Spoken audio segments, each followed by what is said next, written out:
बलूचिस्तान के साला Congo virus अवली case report बिता क्वेटे फातमा जिन अस्पताल इंतजामी रेदार के साल न्यामा अन्नुदा कोंगो वायरस यक केस रजिस्टर बिता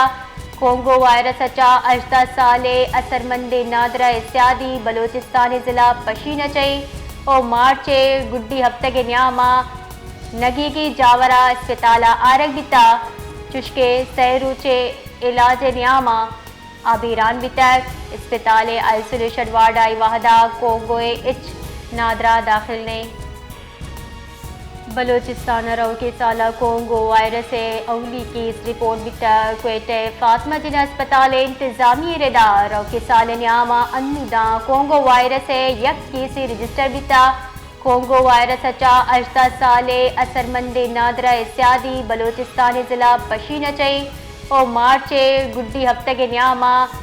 नगी की जावरा अस्पताल आरग बिता चुश्के सैरूचे इलाज न्यामा आबीरान बितक अस्पताल आइसोलेशन वार्ड आई वाहदा कोंगोए इच नादरा दाखिल ने